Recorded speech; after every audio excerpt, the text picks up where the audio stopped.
বিএনপির যখন সরকার পরিচালনা করে তখন সেখানে লফলস থাকবে। আপনি লফলসটা সফলভাবে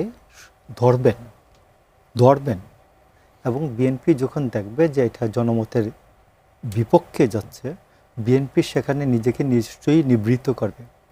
আপনি দেখবেন বিউটি রানী পাল উনি বাতাসে একটা ছোট্ট গানের সাথে উনি একটু ঠোঁট মিলিয়েছেন বা এরকম একটা ছবিকে নিয়ে যে পরিস্থিতি তৈরি হলো, যে সাম্প্রদায়িক শক্তির কাজকে নিয়ে বাংলাদেশের মানুষ যেভাবে এটাকে প্রতিবাদ করেছে, এবং বাংলাদেশের মানুষ তো এই প্রতিবাদটাকে সিভিল সোসাইটি অ্যান্ড অথরিটি এরা সবাই এই প্রতিবাদটাকে গ্রহণ করেছেন।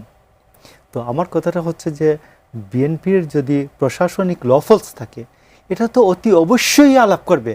এই জন্য আলাপটা এইভাবেই হবে না যে আপনার মানুষ প্রেম করে বিবাহের আগে, আর আপনি প্রেম করছেন বিবাহের পরে, আপনি স্ত্রীকে নিয়ে প্রেম করেন ঘরে করেন, কন্যাকে ভালোবাসা দেখান ঘরে গিয়ে দেখান। এটা উত্তর না। উত্তর হচ্ছে গভর্নমেন্টের লফলসটা কি। আপনি গভর্নমেন্টের সাথে না সমালোচনা মনে করি না, গভর্নমেন্টের সাথে আপনার দ্বিমতের জায়গাটা কোথায়? আপনি একটু রূঢ়ভাবে বলেন, নো প্রবলেম।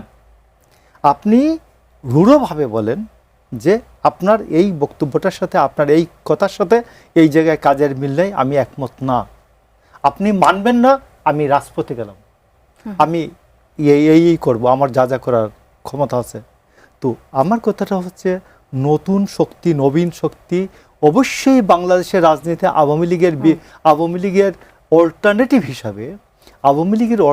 হিসাবে একটা গণতান্ত্রিক রাজনৈতিক শক্তি তো দরকার। এখানে বিএনপি একা রাজনীতি করলে তো হবে না, তো এটা তো পড়ে যাবে কি গণতন্ত্রের দুই চাকা, গণতন্ত্রের দ্বিতীয় চাকাটাও যদি প্রথম চাকা দ্বিতীয় চাকা, আমি যদি সরকারকে প্রথম চাকা ধরি, দ্বিতীয় চাকা তো হচ্ছে আমার একটা রাজনৈতিক শক্তি।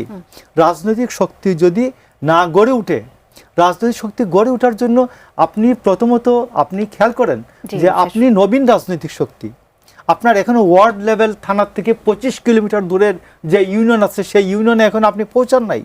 আপনি সেই শক্তিটা অর্জন করুন। অর্জন করার জন্য দেখুন যে আপনাকে বিএনপির সহযোগিতা করে কিনা। আমার কথাটা হচ্ছে এটা। এবং আপনি বিএনপির লফলসগুলি যেগুলি আছে এগুলি সমালোচনা করুন। সমালোচনা করলে বিএনপিরও একটা অংশ যারা আছে, বিএনপির যে সঠিক রাজনীতি প্রত্যাশা করে, এরাও আপনাকে সাপোর্ট দেবে।